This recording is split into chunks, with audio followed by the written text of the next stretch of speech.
नमस्कार। देखिए, आज के इस वीडियो में हम सभी राष्ट्रपति के बारे में पढ़ेंगे। हमने इसके पहले वाले वीडियो में संसद यानी लोकसभा एवं राज्यसभा के बारे में पढ़ा था। अब हम संसद का तीसरा अंग यानी राष्ट्रपति के बारे में पढ़ेंगे। तो चलिए अब वीडियो को शुरू करते हैं। तो देखिए, भारतीय संविधान के भाग 5 में राष्ट्रपति का जिक्र किया गया है। भाग 5 का नाम है यूनियन यानी संघ, जो आर्टिकल 52 से शुरू होकर 151 तक जाता है। लेकिन राष्ट्रपति की चर्चा आर्टिकल 52 से 61 के बीच में है। हम इस वीडियो में थ्योरी पर विशेष ध्यान देंगे, क्योंकि किसी भी एग्जाम में थ्योरी से अधिक प्रश्न बनते हैं, आर्टिकल से उतना प्रश्न नहीं पूछा जाता है। इस वजह से आर्टिकल पर उतना ध्यान नहीं देने वाले हैं। हालांकि आपको इम्पोर्टेंट आर्टिकल बताया जाएगा। तो देखिए, आर्टिकल 52 में है कि भारत का एक राष्ट्रपति होगा। ये बात आर्टिकल 52 में बताया गया है। और राष्ट्रपति का पद ब्रिटेन से लिया गया है। तो इसको आप याद रखिएगा कि राष्ट्रपति का पद किस देश से लिया गया है, तो ब्रिटेन से लिया गया है। देखिए, कार्यपालिका का औपचारिक प्रधान राष्ट्रपति होता है। राष्ट्रपति जो है वह कार्यपालिका का औपचारिक प्रधान होता है। यहाँ पर एक वर्ड आया है कार्यपालिका। कार्यपालिका एक समूह का नाम है जिसके अंदर प्रधानमंत्री, राष्ट्रपति, उपराष्ट्रपति, महान्यायवादी एवं मंत्री परिषद आते हैं। तो इसी का औपचारिक प्रधान राष्ट्रपति होता है। यानी कानून बनाने के लिए फाइनल मुहर एवं साइन राष्ट्रपति का ही लगता है। राष्ट्रपति के हस्ताक्षर के बाद ही कोई काम किए जाते हैं, ठीक है। लेकिन कार्यपालिका का वास्तविक प्रधान प्रधानमंत्री होता है। कार्यपालिका का औपचारिक प्रधान तो राष्ट्रपति होता है, लेकिन कार्यपालिका का वास्तविक प्रधान जो होता है वो पीएम होता है, यानी प्रधानमंत्री होता है। अब देखिए, राष्ट्रपति जो है वो लोकसभा में 2 एंग्लो इंडियन को मनोनीत करता है। एंग्लो इंडियन उसे कहते हैं जब भारत पर अंग्रेजों का कब्जा था तो कुछ अंग्रेज भारत की महिलाओं से शादी कर लिए थे और उनके बाल बच्चे भी हुए। लेकिन जब भारत स्वतंत्र हुआ तो अंग्रेज उनको छोड़कर चले गए। उन्हीं के बाल बच्चों को एंग्लो इंडियन कहा जाता है। तो इनकी बातों को सुनने के लिए राष्ट्रपति जो है वो लोकसभा में 2 एंग्लो इंडियन को मनोनीत करते हैं, ठीक है। और राष्ट्रपति के द्वारा राज्यसभा में 12 सदस्यों को मनोनीत किया जाता है जो किसी विशेष क्षेत्र में निपुण होते हैं। तो राष्ट्रपति लोकसभा में 2 एंग्लो इंडियन को मनोनीत करता है तथा राज्यसभा में 12 सदस्यों को मनोनीत करता है। अब देखते हैं राष्ट्रपति का निर्वाचन मंडल यानी राष्ट्रपति के चुनाव में कौन कौन भाग लेते हैं। तो देखिए, राष्ट्रपति के निर्वाचन में लोकसभा के सदस्य एवं राज्यसभा के सदस्य भाग लेते हैं। लोकसभा के जितने भी सदस्य होते हैं वे भाग लेते हैं, लेकिन राष्ट्रपति द्वारा मनोनीत 2 एंग्लो इंडियन राष्ट्रपति के निर्वाचन में भाग नहीं लेते हैं। और राष्ट्रपति राज्यसभा में जो 12 सदस्यों को मनोनीत करते हैं वह भी निर्वाचन में भाग नहीं लेते हैं। अब आप सोच रहे होंगे कि ऐसा क्यों होता है। तो देखिए, अगर कोई व्यक्ति राष्ट्रपति बन जाता है तो लोकसभा में 2 एंग्लो इंडियन को तथा राज्यसभा में 12 सदस्यों को मनोनीत करेगा।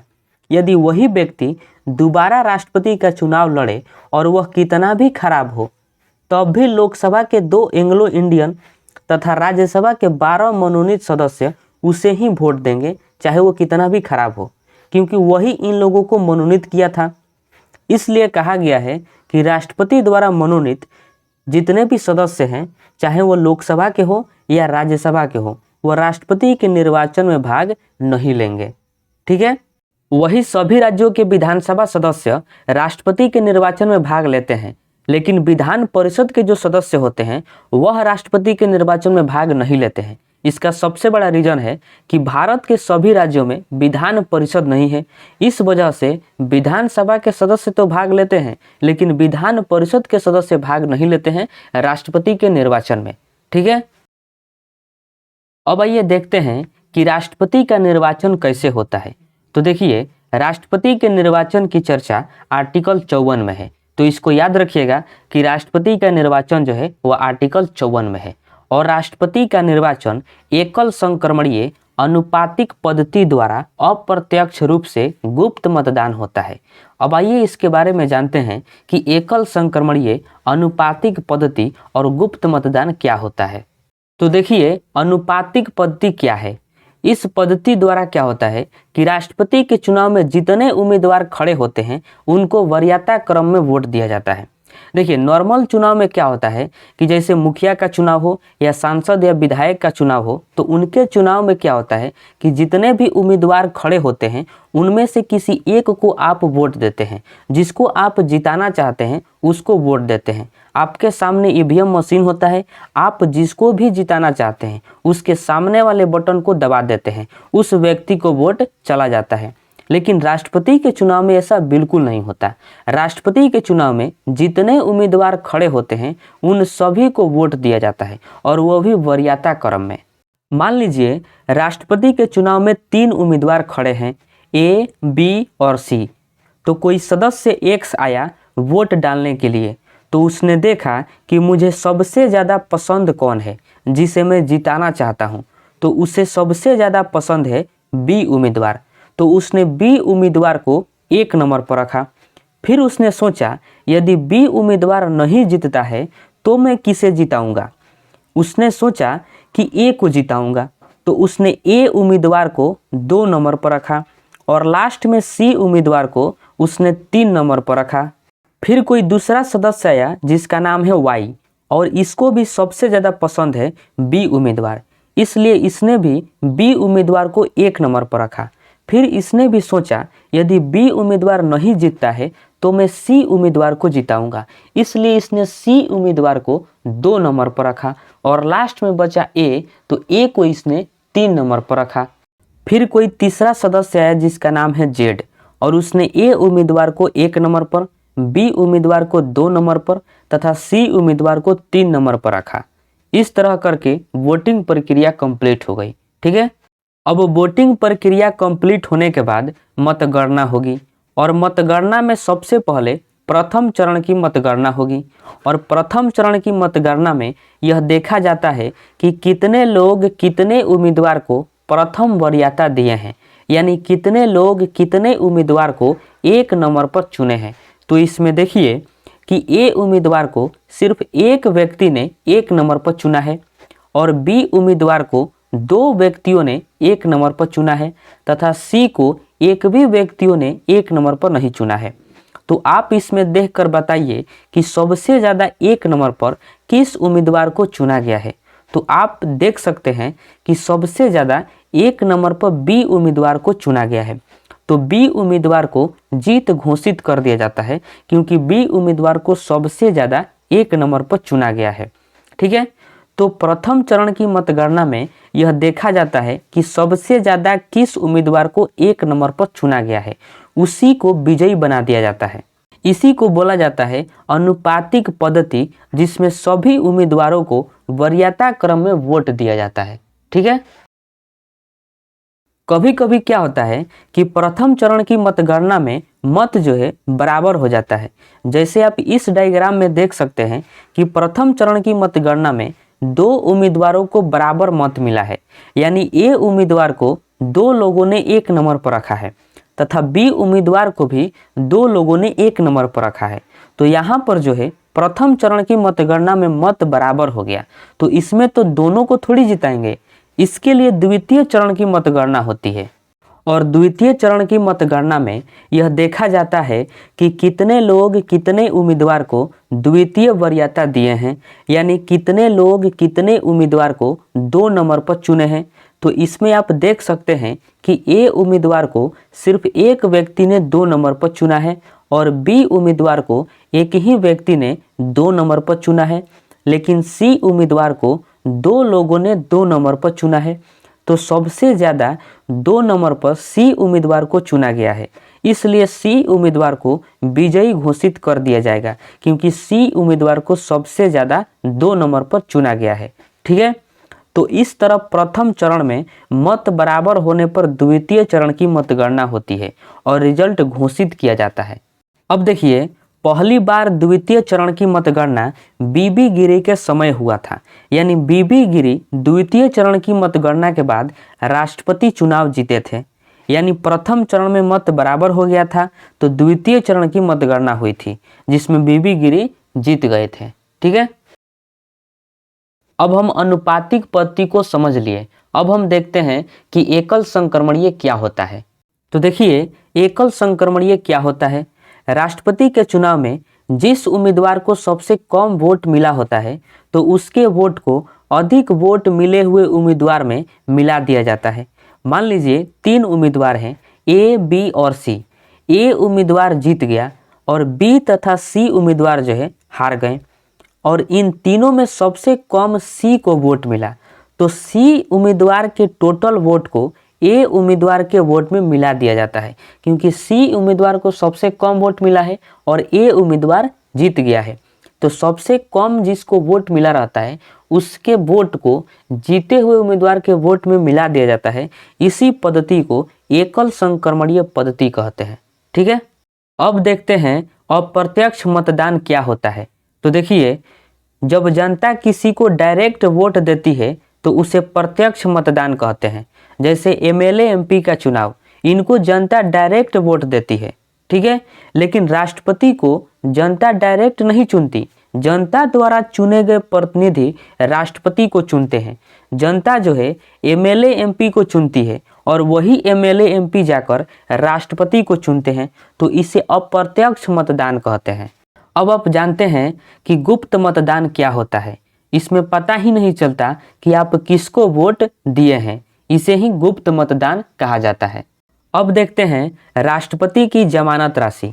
तो देखिए, राष्ट्रपति उम्मीदवार जो हैं चुनाव लड़ने से पहले आरबीआई के पास जमानत राशि के रूप में 15,000 रुपया जमा करते हैं। यदि राष्ट्रपति के चुनाव में राष्ट्रपति उम्मीदवार को 1/6 भाग से कम वोट मिलता है तो जमानत राशि जो है जब्त हो जाती है। तो 1/6 भाग से कम वोट नहीं मिलना चाहिए, नहीं तो जमानत राशि जो है वो जब्त हो सकती है। ठीक है, तो राष्ट्रपति उम्मीदवारों को 15,000 रुपया जमा करना होता है आरबीआई के पास जमानत राशि के रूप में। अब देखते हैं राष्ट्रपति का कार्यकाल।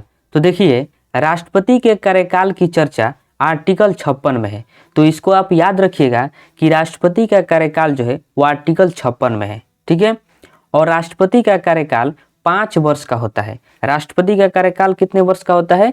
तो 5 वर्ष का होता है। और किसी कारणवश यदि राष्ट्रपति का कार्यकाल यदि 5 वर्ष से पहले ही खत्म हो जाता है तो जो नए राष्ट्रपति आएंगे वो पूरे 5 साल के लिए आते हैं, बचे हुए कार्यकाल के लिए नहीं आते हैं। तो जब भी नए राष्ट्रपति आएंगे तो वो पूरे 5 साल के लिए आते हैं। ठीक है, अब आइए समझते हैं राष्ट्रपति बनने की योग्यता क्या है। तो देखिए, पहला योग्यता है कि भारत का नागरिक हो, यानी भारत का नागरिक होना चाहिए और उसकी आयु 35 वर्ष हो। राष्ट्रपति उम्मीदवार की आयु 35 वर्ष या फिर 35 वर्ष से अधिक होनी चाहिए, 35 वर्ष से कम नहीं होनी चाहिए। ठीक है, अब हम बात करते हैं राष्ट्रपति की शपथ की। तो देखिए, राष्ट्रपति को सर्वोच्च न्यायालय के मुख्य न्यायाधीश जो है वह शपथ दिलाता है, यानी सुप्रीम कोर्ट का मुख्य न्यायाधीश राष्ट्रपति को शपथ दिलाता है। इसको आप याद रखिएगा, ये बहुत बार एग्जाम में ये प्रश्न पूछा गया है। और राष्ट्रपति की शपथ की चर्चा आर्टिकल 60 में है, तो इस आर्टिकल को भी आपको याद रखना है। तो चलिए अब जानते हैं राष्ट्रपति को हटाने की प्रक्रिया के बारे में। तो देखिए, राष्ट्रपति को हटाने की प्रक्रिया को महाभियोग बोला जाता है, यानी महाभियोग द्वारा राष्ट्रपति को हटा सकते हैं। तो देखिए, महाभियोग जो है वह संसद के किसी भी सदन से प्रारंभ किया जा सकता है, चाहे वो लोकसभा हो या फिर राज्यसभा हो, किसी भी सदन से प्रारंभ हो सकता है। ठीक है, तो अब हम मान लेते हैं कि महाभियोग की प्रक्रिया सबसे पहले राज्यसभा से प्रारंभ की गई। तो देखिए, इसे प्रारंभ करने के लिए 1/4 मत की आवश्यकता होती है, यानी 1/4 मत की आवश्यकता होती है इसे किसी भी सदन से प्रारंभ करने के लिए। तो महाभियोग को राज्यसभा से 1/4 मत से प्रारंभ कर दिया गया। अब राज्यसभा में ही 2/3 यानी 2/3 मत से महाभियोग को पारित करना होगा। महाभियोग को प्रारंभ करते हैं 1/4 मत से और पारित करते हैं 2/3 मत से, यानी 2/3 मत से।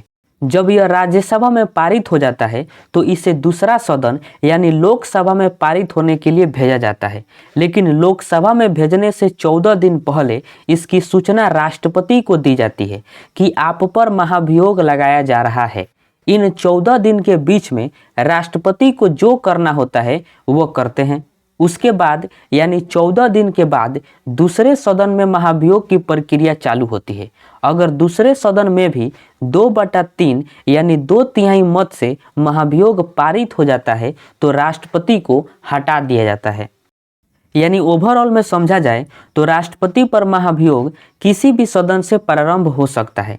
इसे प्रारंभ करने के लिए 1/4 मत की आवश्यकता होती है और इसे पारित करने के लिए 2/3 मत की आवश्यकता होती है और इसे दूसरे सदन में भेजने से 14 दिन पहले राष्ट्रपति को इसकी सूचना दी जाती है और 14 दिन बाद यदि दूसरे सदन में भी महाभियोग 2/3 मत से पारित हो जाता है तो राष्ट्रपति को हटा दिया जाता है। यानी राष्ट्रपति को उनके पद से हटा दिया जाता है।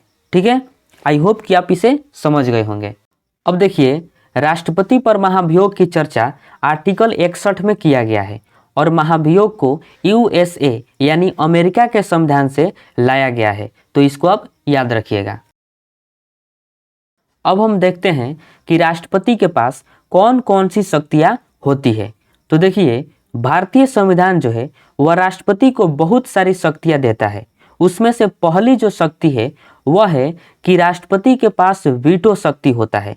तो देखिए, वीटो शक्ति जो होता है वह 3 प्रकार का होता है: अत्यंतकारी वीटो, निलंबकारी वीटो और पॉकेट वीटो। तो देखिए, अत्यंतकारी वीटो क्या होता है? जब राष्ट्रपति किसी विधेयक को पूरी तरह रद्द कर देते हैं तो उसे अत्यंतकारी वीटो कहते हैं। यानी विधेयक रद्द कर दिया जाता है तो उसे ही अत्यंतकारी वीटो कहा जाता है। जैसे किसी विधेयक को लोकसभा एवं राज्यसभा में पास कर दिया गया और फाइनल मुहर एवं साइन के लिए राष्ट्रपति के पास भेजा गया और यदि राष्ट्रपति को लगा कि यह विधेयक जनता के लिए अच्छा नहीं है, यानी इसमें बहुत सारी त्रुटियां हैं, तो राष्ट्रपति उस विधेयक को रद्द कर देते हैं, जिसे अत्यंतकारी वीटो कहते हैं। ठीक है, लेकिन वर्तमान समय में इसे समाप्त कर दिया गया है, अत्यंतकारी वीटो को। दूसरा जो वीटो शक्ति है वह है निलंबकारी वीटो। तो देखिए, जब राष्ट्रपति किसी विधेयक को पुनर्विचार के लिए लौटाते हैं तो उसे निलंबकारी वीटो कहते हैं। यानी राष्ट्रपति के पास जब कोई विधेयक फाइनल साइन एवं मुहर के लिए आता है और यदि राष्ट्रपति को उसमें कोई त्रुटि दिखाई देता है तो राष्ट्रपति उसे पुनः सुधार के लिए भेज देते हैं, उसे ही निलंबकारी वीटो कहते हैं। ठीक है, उसके बाद लास्ट है पॉकेट वीटो। तो देखिए, जब राष्ट्रपति किसी विधेयक पर साइन न करे और ना ही उसे पुनर्विचार के लिए लौटाएं, राष्ट्रपति उस विधेयक को अपने पास ही रख लें तो उसे पॉकेट वीटो कहते हैं। यानी राष्ट्रपति किसी विधेयक पर ना साइन करते हैं और ना ही उस विधेयक को पुनः विचार के लिए लौटाते हैं, उसे अपने ही पास रख लेते हैं, तो उसे पॉकेट वीटो कहा जाता है। ठीक है, अब हम देखते हैं राष्ट्रपति की न्यायिक शक्तियां। तो देखिए, अनुच्छेद 72 के अनुसार राष्ट्रपति को क्षमा शक्तियां प्राप्त है और यह 5 प्रकार का होता है। पहला है क्षमा। तो देखिए, जब राष्ट्रपति किसी के सजा को पूरी तरह माफ कर देते हैं तो उसे क्षमा कहते हैं। ठीक है, उसके बाद है लघुकरण। इसके द्वारा राष्ट्रपति जो है सजा की प्रकृति को बदलते हैं, समय नहीं घटाते। जैसे 5 साल कठोर कारावास को 5 साल साधारण कारावास में बदलना। यहाँ पर देखिए कि समय जो है, समय वैसा ही है, 5 साल पहले भी था, 5 साल अब भी है, लेकिन जो सजा की प्रकृति है उसे चेंज कर दिया गया है। 5 साल पहले कठोर कारावास था, अब जो है 5 साल साधारण कारावास में बदल दिया गया है। पहले कठोर कारावास था, अब हो गया है साधारण कारावास, लेकिन पहले भी 5 साल था और अब भी 5 साल है। तो लघुकरण में राष्ट्रपति द्वारा क्या किया जाता है कि समय को वैसा ही रखा जाता है, लेकिन सजा की जो प्रकृति होती है उसे चेंज कर दिया जाता है। ठीक है, तो इस पावर को राष्ट्रपति का लघुकरण कहा जाता है। उसके बाद है प्रतिहार। इसके द्वारा राष्ट्रपति सजा की समय घटाते हैं लेकिन प्रकृति नहीं बदलते। जैसे किसी व्यक्ति को 10 साल कठोर कारावास की सजा है तो उसे 5 साल कठोर कारावास में बदल देंगे। यहाँ पर आप देख सकते हैं कि 10 साल कठोर कारावास की सजा थी पहले और उसे 5 साल कठोर कारावास में बदल दिया गया, यानी समय को घटा दिया गया है 5 वर्ष। पहले था 10 वर्ष, अब कर दिया गया है 5 वर्ष। लेकिन सजा की जो प्रकृति है उसे चेंज नहीं किया गया है। पहले भी कठोर कारावास था और अब भी कठोर कारावास है। तो इस पावर को प्रतिहार कहा जाता है जो राष्ट्रपति के पास होता है। ठीक है,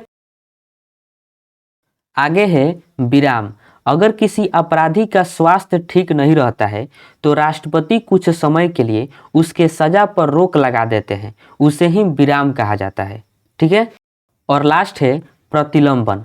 जब किसी कैदी को फांसी की सजा होती है तो राष्ट्रपति फांसी की सजा को कुछ समय के लिए रोक देते हैं ताकि कैदी जो है दया याचिका अपील कर सके। तो राष्ट्रपति के इस पावर को प्रतिलंबन कहते हैं। ठीक है, उसके बाद जो राष्ट्रपति का शक्ति है वह है सैन्य शक्ति, यानी राष्ट्रपति जो होता है वह तीनों सेनाओं का प्रमुख होता है।